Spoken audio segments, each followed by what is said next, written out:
Hello, wildlife lovers, and welcome to the Africam show. I'm so happy to be here as usual. And we have a whole lot of hellos already coming through because we are live and interactive. So please send those. And especially if you're new, we love to give you a warm embrace into the wildlife community. Jen Lat says, good morning, everyone. Jack DeBoer says, good morning from Chesapeake, Virginia. DNC says, good morning, everyone. Oh, you've got a hot cup of coffee. Perfect way to start the day. I have I suppose the most exciting thing I've had since I've been with you all. I have a cup of Albanian mountain tea. I'm actually not even sure what that is, but it looks interesting. MG Leopard Sparks, you say greeting from a wet Bay Area, California. You love the rain and more to come. Yay! I'm so glad that there'll be more rain to come. And Casper Sled Go says, happy Tuesday, everyone. Enjoying hot coffee for today's Bumble Through the Cams. Jean Gale says, good morning. It's been it's an hour before dawn and just below freezing near Seattle. You're here with hot coffee. I know, Jean Gale, when you say this to us, I know it's really early for you, but it sounds so romantic in my head. Being there just before dawn with a hot cup of coffee and it's just below freezing, and then you're there for the sunrise and you get to start off watching some baboons. I mean, could we ask for more?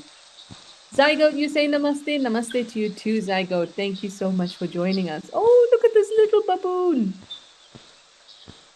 That's not the typical way they ride on mom's back.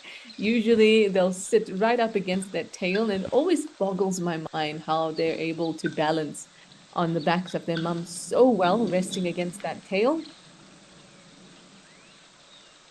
But that one was just sort of just caught a ride, just jumped on the back and decided that that position was good enough for it.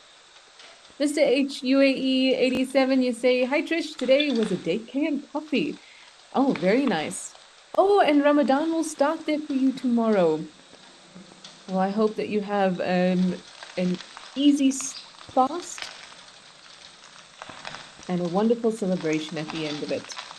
Grumpy old man, you say, happy Lunar New Year, everyone. Year of the fire horse. I think I am a monkey, as far as I know. Hopefully, all these so many wonderful things happening together. Oh, you look pregnant. Now that's very clearly a female. Can you see that there's a break in that pad on her behind and how heavy her belly was looking? Now, usually when a female baboon is in estrus, that pad on the back where you're not seeing any fur gets really, really swollen, very red. And it kind of would look painful to us, but really that's a signal. Wow, I wonder if this very windy weather drove them away. But that redness, that plump, inflamed looking redness is actually a signal. It signals to, it's a visual cue to let males know that she is an estrus. And I wonder, because that baboon definitely looked pregnant. That was without a doubt in my mind. And you could even see a little bit of swelling, a little bit of redness. Now, because that swelling and redness that's associated with estrus is a result of hormonal changes, I wonder if the hormonal changes associated with pregnancy can sometimes cause that swelling as well, and that redness. Wow, how quickly did the bush just suddenly get a little bit violent? And now it's calmed down again, but here comes the rain. And the baboons are gone to take cover. I can't say that I've seen baboons particularly happy in heavy rain before. I've always seen them take cover, so that's probably where the troop is going to now. Anyway, I guess that's our cue to keep it moving. Let's head over to Naledi Dam and have a look at our crocodile. Oh, hello, Croc. Weather is a lot better here. How's it been going? Have you had any more terrapins harassing you? I guess we're gonna find out right now. Oh, I should have just kept my mouth closed.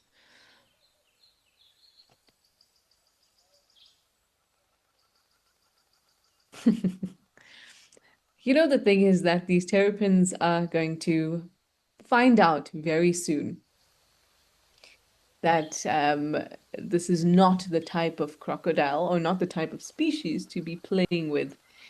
Luckily, they still have maybe a year or two, maybe even more than that, before this crocodile. I'd say definitely more than that. I mean, at this moment, they're even the crocodile much the size of the terrapin in terms of girth, and it's just their big head. But I'd say lengthwise, it's maybe double the size of the terrapin. Actually, its tail is pretty long, but it's not the muscles around the head and that bite force that we associate with Nile crocodiles is definitely not developed yet. So this terrapin knows that, taking its chances with this crocodile, picking on it because it can. But if it was double the size, Nile crocodiles grow about 30 centimeters per year before they reach their maturity. And that's pretty fast. But it gives it a couple more years before it's actually going to be able to break the shell of that terrapin. It might be able to get its jaws around it, but it's not going to do any damage. Mindy, hey Mindy. Ah, yes, that is a good point. You say the little baby, that infant that was riding on the back of the baboon mum earlier, you say it makes you think that there's an age delineation between when a baby will travel underneath mum and then transition to riding on top. Absolutely. So when they're very, very small, they'll ride underneath mum. But that's something we usually see in vervet monkeys. That's how they typically ride the whole time. But luckily, with the baboons, they've got that nice tail, like a little bit of a backrest. And they'll transition to that once they're a little bit older. But I will say that I have only ever seen tiny infants ever riding beneath mum's belly or on her belly. So that would tell me that it would only be within maybe the first week or two that they're beneath her like that. And then once they are big enough and stable enough, I suppose, they'll transition onto the top. Now, lying across mum's back, like we saw that little one doing, I think that was just what worked for it at that time. Ooh, MG leopard spots. You are asking, there's big termite mounds there, or at least one big termite mound. Do baboons use tools like chimps to extract bugs out of mounds? So, now that you say it, I'm not 100% sure because I haven't looked at this for a long time.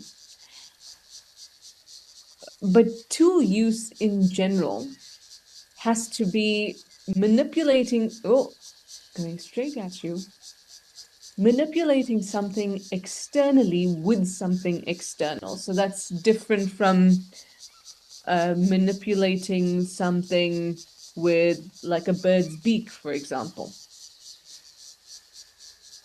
We'll get back to that in a moment, MG leopard spots. I just want to point out something here. This crocodile turns to face the smaller terrapin, but this bigger one that just came to it now, it dived. It went underwater. So it's already got a very good idea of its own size and potentially comparative size to, like it's able to compare its size to something around it as well. One of the terrapins has made it out of the water. Nile crocodiles are actually very intelligent. I know the idea of this reptilian brain, I mean, I've seen it quoted a lot of times, but it is in fact a myth. There's no ancient part of your brain that is geared towards fight or flight. That is a complete myth. And the whole idea of this reptilian brain came about because people thought that reptiles were rather stupid, when in fact we know that that's not the case. There isn't a whole lot of cognitive studies that involve Nile crocodiles, but those studies that have been done show that they have excellent memory. They're really good at being able to navigate, so remembering paths and remembering where there's water or prey. And yeah, that's quite interesting. It's a little bit of a mucky sauna. Why not? I imagine it's quite warm in there. I imagine that, the primordial pools from which all life began when the earth was in its infancy. I feel like they looked like that. Rather scummy, nice film of biological material on there. And I suppose if we rolled around in that, you'd have to get a lot of shots afterwards. Yeah, very sticky. At least it looks sticky. Oh, the water's not even flowing properly off that terrapin. It looks soupy. Very soupy. So, MG leopard spots, we were talking about tool use.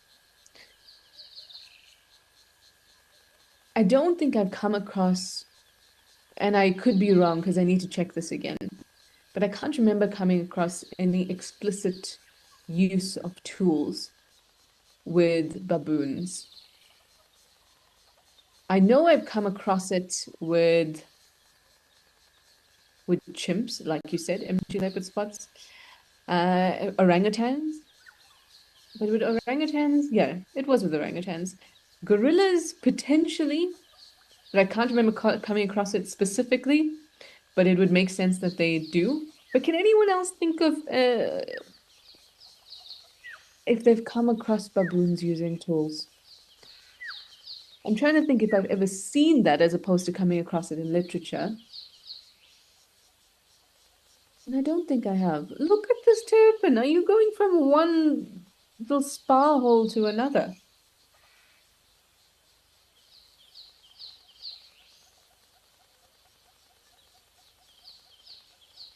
And off it goes. And those little pools are probably perfect for it. It might be looking for a snack. Terrapins are omnivores, so they're going after a whole lot of different things, but they definitely tend towards carnivory when the opportunity presents itself. So whatever lives in that pool, little worms, little snails, insects, they'll go after little fish, but I doubt there's little fish in those pools. But definitely lots of weeds as well. I have seen a terrapin almost not slurp up, but sort of munch at algae that's been sitting on the top of water. You know, the type that gets lumpy and slimy? I've seen it have a go at that as well. So maybe those pools are just right, or maybe this crocodile managed to put a little bit of fear into it. Still too small, though. You know, looking at this crocodile and thinking about particularly what I remember about their memory being particularly good and not as poor as people once thought when it came to their cognitive abilities, it made me think of the sighting that we had of the crocodile at Victoria Falls. Victoria Falls. Oh, there we go again. Nope.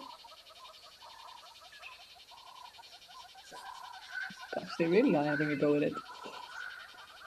And I know that we had hypothesized, and remember Taylor and I doing it a lot when was around that time that we had the sightings, that we had quite a few shows together, and thinking that it might be a result of a past experience and the memory of that past experience, and sort of having a particular ill feeling towards elephants, particularly because remember buffalo came down as well.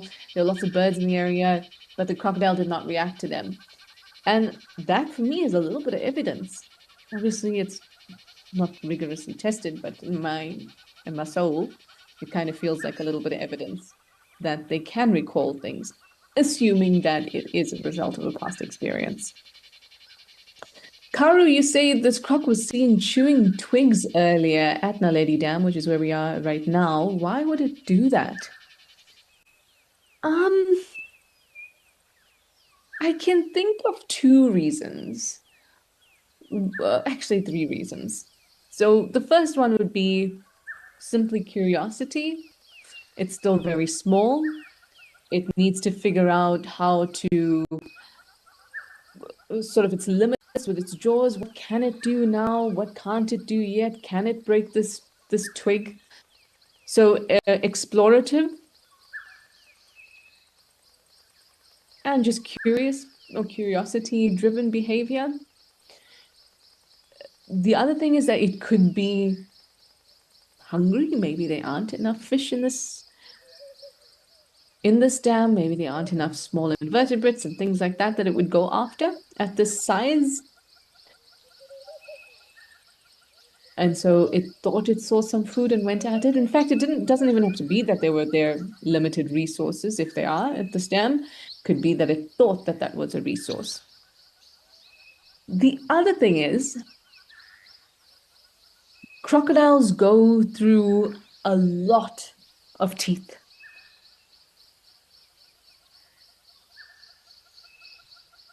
They continuously change their teeth throughout their lives. We call that polyphyodont.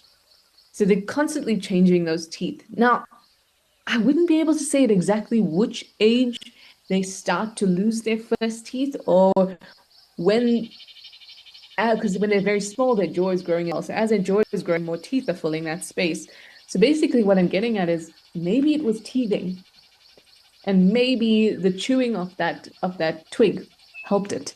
But if I had to choose one of those situations, depending with the what level of intent it looked like when it was chewing that twig, if it looked very intentional, I would say it had something to do with its teeth, either new teeth coming up or old teeth starting to loosen.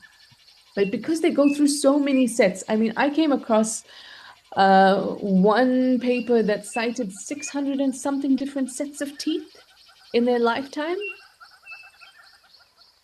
But I don't know at which stage that first set comes in. Or rather, because we know they are born with teeth, so rather when that first set starts to loosen. And then, of course, as their jaw is widening and getting longer, more teeth are going to need to come in to fill that space. So it might just be a growth-associated behavior. But an interesting thing, Karu. That's a nice thing to have witnessed. Oh, come on, guys.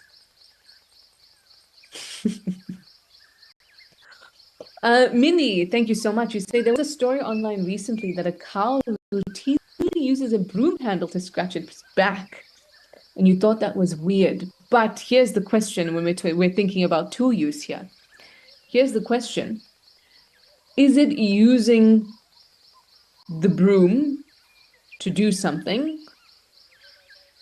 What is a better way to explain it? Is it using the broom, an external object, to achieve something external from itself as well? So like using a branch to put into a hole to get something that it couldn't otherwise get. Or is the cow using it as a scratching post, which we wouldn't consider tool use? Either way, it is interesting. And I feel like Mindy will tell me if you have more details. Anyway, let us shame. This crocodile has to put up with this harassment day in and day out. I was about to say, let's go away and hopefully this crocodile will not have to be harassed so much. But the thing is, this is the 45 minutes that we're spending during the show and a couple minutes at this camera, and we see it so often. So it's probably day in, day out harassment for this crocodile. But that's also, I suppose, how it learns and how the terrapin learns. Anyway, let's head over to the Kalahari cam. Hopefully the zebras are still there because I was talking a bit. Oh, yes, they are. Very nice. Oh, doesn't this look peaceful?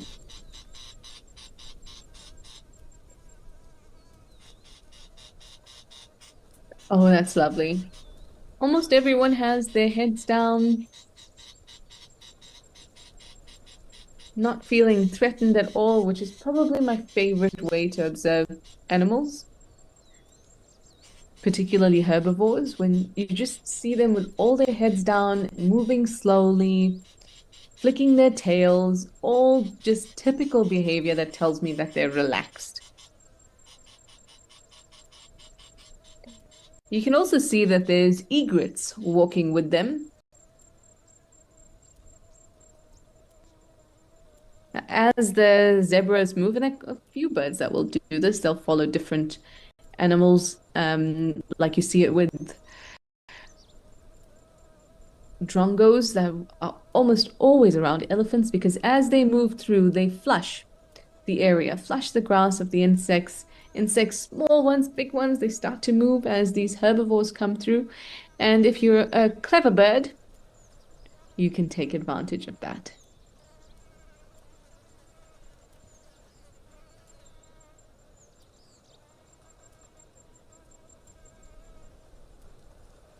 Even the way that they're swinging their tails is so peaceful.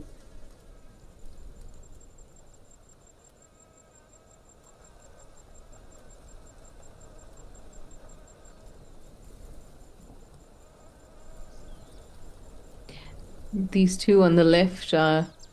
Oh, okay, there's suddenly a lot going on. First, there's two that are moving quite quickly behind our front row. And there's a male there who looks quite excited, and he looks like he was in pursuit of a female. And now in this front row on the left, you can see that there's a large individual with a smaller one next to her.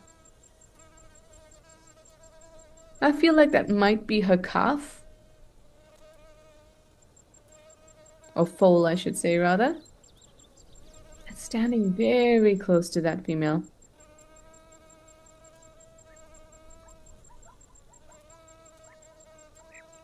Oh, I can hear other zebras in the distance as well. Jen Lat, you say you love watching zebras. I have to agree with you. And my thing with them is that they can show you some really unexpected behavior.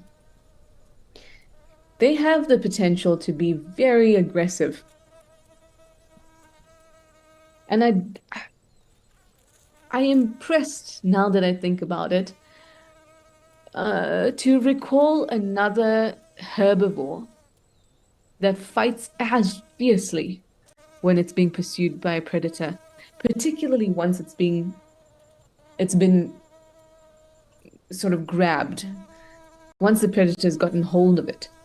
Oh, a zebra just kicks and rides.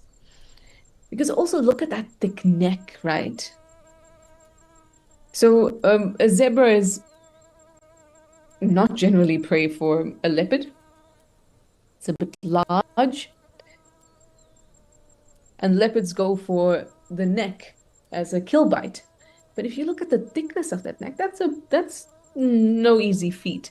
Now for a lion, they're more typical prey, and the lion will put its mouth over the muzzle because that neck is just so thick. But they're pretty flexible. Like once they get on the ground and you see them dust bathing, that's when you get to look at how well they really can wriggle around. And they can bring those back legs to the front and they can kick. They are fighters. Not only that, when they interact with each other, when there's males that come through and want to steal females from a herd, ooh, those are some spectacular fights.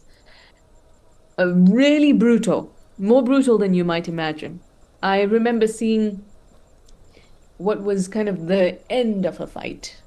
There were still two males were still pursuing each other, and there was still a lot of kicking, and a lot of running. And the thing is that also when they're in this kind of this high level of activity and sort of a bit of a frenzy, then the dust is kicking up and it can be very, very dramatic. But then I had a closer look and I see that there's an entire flap of skin from the belly. Imagine the entire belly, the underside of the belly, and the skin off and just a flap. To the point where the flap is so large it's scraping the ground. Like there's bits of sand and things that have been caught on that flap. And that was the result of the fight with the other male. And they were still going at it, even with that injury. The male zebras have, oh, doing a little Fleming grimace here, we see.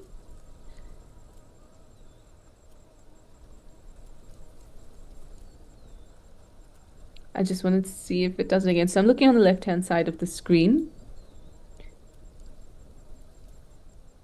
I saw a little bit of a Fleming grimace. That's when an animal lifts up their upper lip. It might look like they're saying cheese and can look very funny. Sometimes with a horse, it looks like this. With a zebra or a horse, it looks like they're saying cheese. But if you see a lion or a leopard do it, it almost looks like they caught the worst stench imaginable and they're going, ooh. But that whole process, the lifting of the lip, helps to open up tiny little channels on their palate. And those tiny little channels are filled with like a jelly-like substance. So the smell that they're trying to get specific information about, so they're trying to get specific chemical information about, say, whether a female is an estrus. So they go and sniff her behind, they lift up their upper lip, and that stretches open those channels in their palate, filled with that jelly-like substance.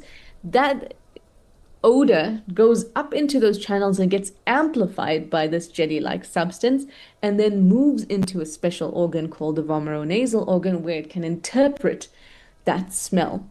So it's not just chemical smell going to their brain, but interprets it as, oh, this smells like an estrus female. Of course, I have no idea what that would smell like to them because we don't have a vomeronasal organ. But once upon a time, I'm sure ancestors did. Look at them.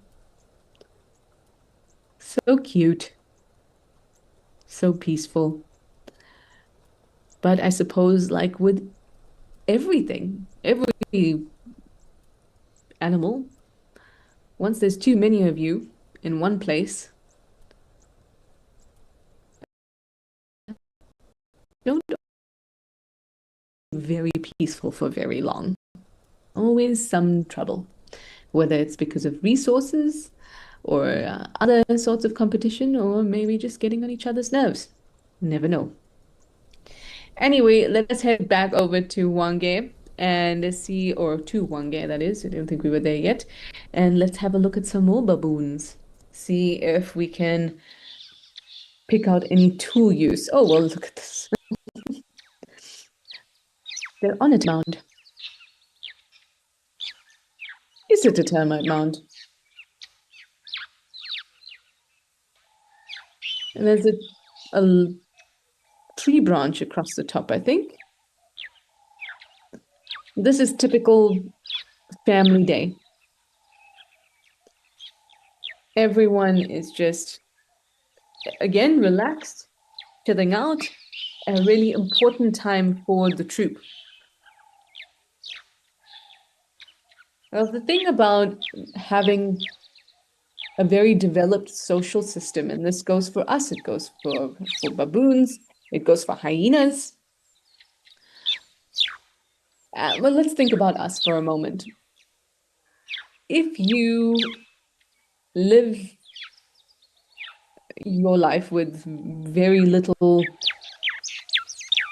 I suppose, what's the word? Like very little confrontation or very few things happening. Say you just, were at home for 50 years of your life and nothing changed and you just ate, worked, and slept, and everyone around you was just wonderful.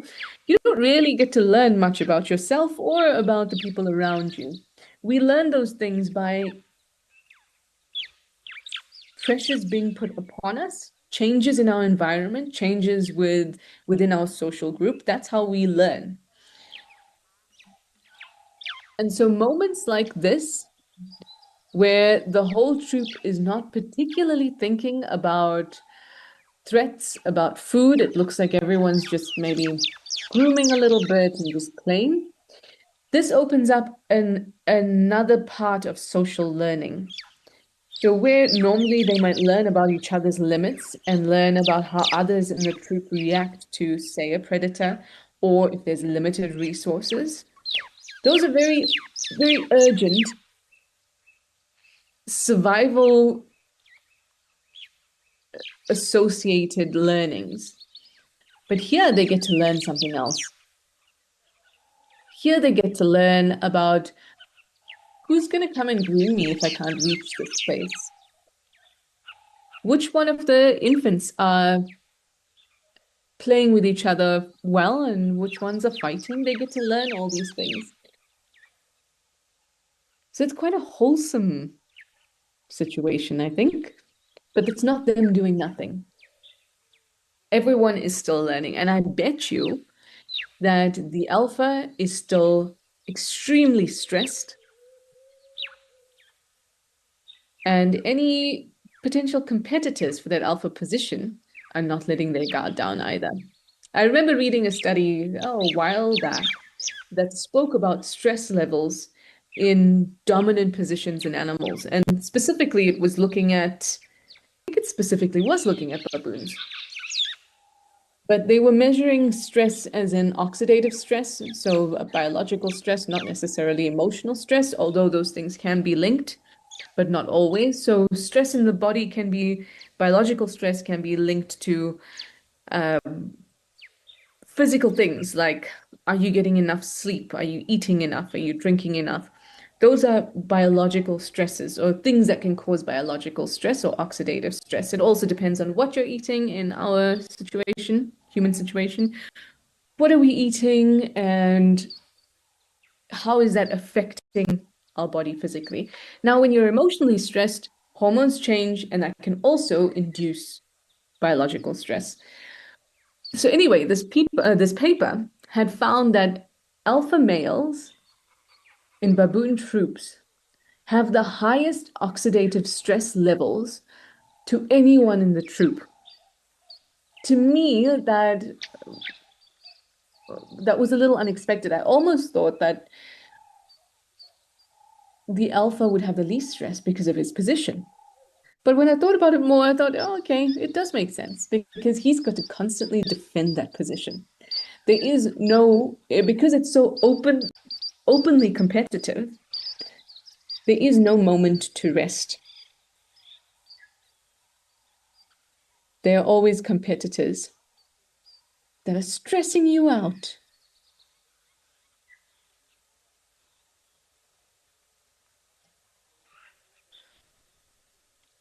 Oxidative stress is a very interesting thing because it's also what can accelerate symptoms of aging. So things like saggy skin, all those things we associate with aging. And that's because aging is a result of cell replication and it not being as good the older we get.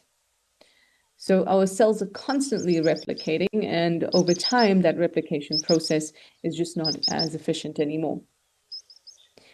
And sometimes that can have to do with the presence of random oxygen in the body.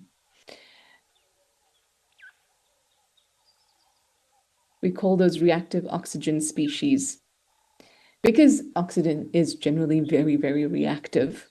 When cyanobacteria back billions of years ago started to produce oxygen in the atmosphere, they killed out almost all other life on the planet because oxygen is so reactive and no other life on the planet knew how to deal with it. So, when we say we're eating antioxidants, it's to try and bind to any rogue, random oxygen particles that are in our body that would ordinarily go and join onto something else because oxygen, as we say, is quite a greedy particle or molecule, rather. Very greedy in that it's got lots of ways to attract other things on it, so it can cause DNA damage.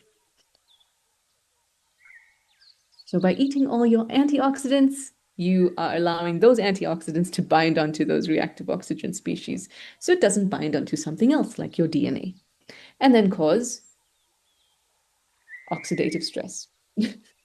Anyway, that was my Grand Trishala nerd out for the day. Sorry you all had to be part of that when you just want to watch the baboons. Sorry, baboons, you're just so peaceful. Normally you're quite mischievous, but for now you're all just peaceful. All right, let us head over to the basin and cylinder, and maybe our open bill stork and our Lechwe is still there. Oh, look at that. Sweet. Now, I can honestly say I have never seen a Lechwe in real life.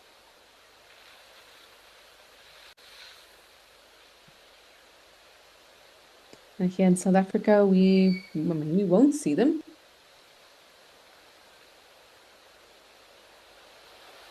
But I would really, really love to one day. Now, when I see a Lechwe, I think that it looks so much like an impala. Just off the bat, the color, the pelage, so the color of the coat, the shape of the horns, quite lyre-shaped or kind of lyre-shaped. But actually, it is more closely related to a waterbuck. They're both in the genus Corvus. Whereas an impala is a Epicurus. There we go. I even remember that rightly. Right. I think so. But if you have a close look, and I hope that we will be able to, but if you have a close look at their face, they kind of do look like a waterbuck. Like a chunky impala waterbuck.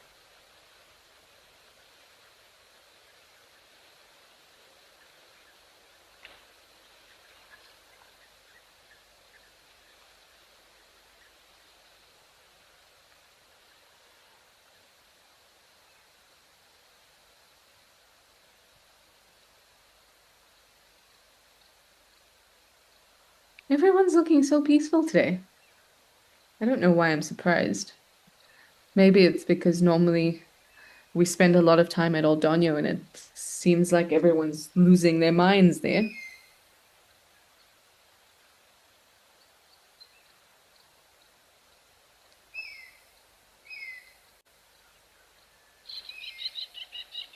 Oh, interesting. Nice, Julian Thomas. You say some of the fastest acting enzymes in the body are those which mop up reactive oxygen species. And that kind of makes sense, right? Because they can be so destructive that they need to be attended to as soon as possible. It's no surprise that the body makes that a priority.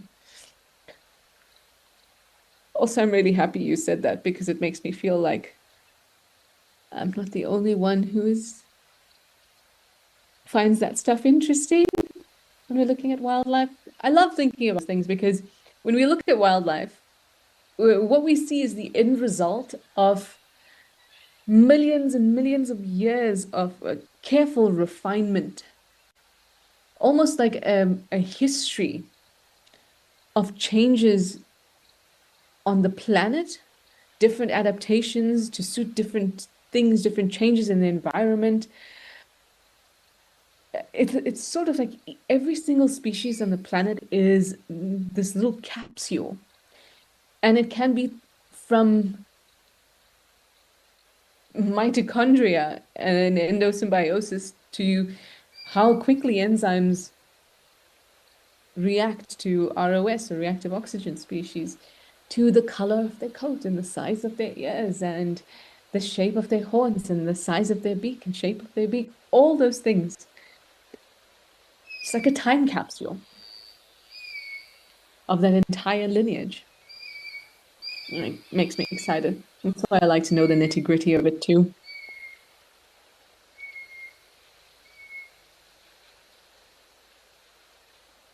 Now, what's quite interesting with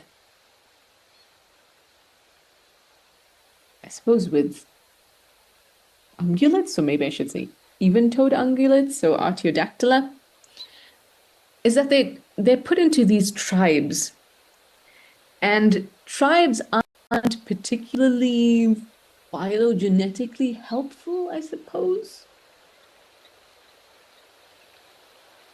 Or maybe more like genetically recognized. But Redancini is the tribe in which Lechwe fall into, and is also the tribe in which waterbuck, as well as reedbuck and mountain reedbuck, also fall into it. So they kind of look similar, but I'm not sure what their genetic and their phylogenetic relationship is. Obviously, we know corpus and corpus. And impala that we were talking about earlier, completely their own own tribe.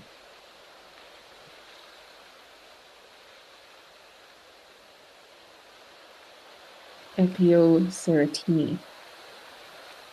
But they're a very ancient antelope. I think impalas have remained pretty much unchanged for the last about 6 million years. So, yeah, they're probably the most ancient of the antelope. Anyway, it seems like Old Donio is good to go, so let us head there too.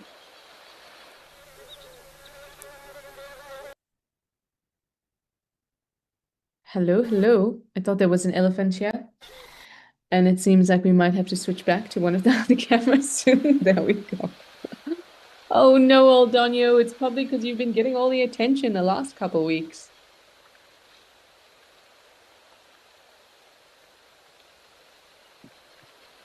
I also have some nice open bill storks. Again, something that I don't get to see very often.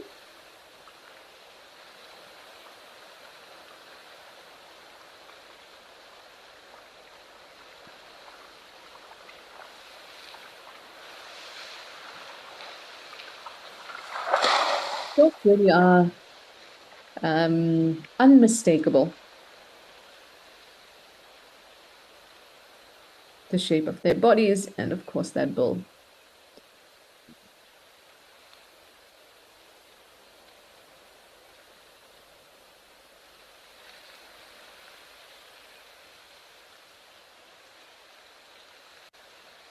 Now we could actually get open bull storks in South Africa, although their range doesn't cover a lot of South Africa, just sort of the northernmost areas. And kind of like northern KwaZulu-Natal, which is where Tembe is.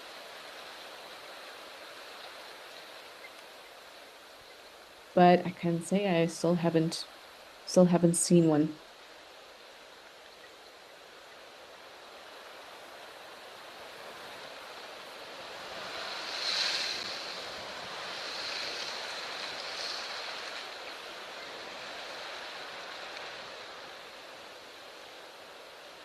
I think that open bull storks are one of the strangest ways to tell juveniles from adults. So usually with birds, where juveniles have a different plumage to adults, or maybe the color of the beak is slightly different compared to an adult. But with open-billed storks, juvenile open-billed storks, at least from what I've read, don't have an open bill yet. It's only when they develop into adults that that bill starts to open. Well, I suppose not open, it starts to grow and grow more, and now when it grows, it only meets at the tip and not in the middle. But I'm yet to see one. There's a lot of things I still need to see, actually. Luckily, I have the cameras that can keep me entertained and happy and ticking off lists, even if I can't see those animals in person, especially ones that show us areas outside of South Africa. Those are some of my favorites. Jean Gale, you say, yes, the zebras at El Doño were fascinating to watch how aggressive they could be with each other when the water was in short supply. Oh, yeah. Zebras can react very quickly to changes in resources. And I suppose if you have the weaponry, like the males have sharpened canine teeth, or I should probably say caniform teeth, in the sense that they are like canines, but they're not actually canines. If you have the weaponry, then you might as well use it when you need it most. That is to defend a resource. Anyway, everyone, thank you very much for joining us. I hope that you have a wonderful day wherever you are in the world, and I especially hope that the cams keep you happy and satisfied. Thanks for joining us, and we'll see you again next time. Bye for now.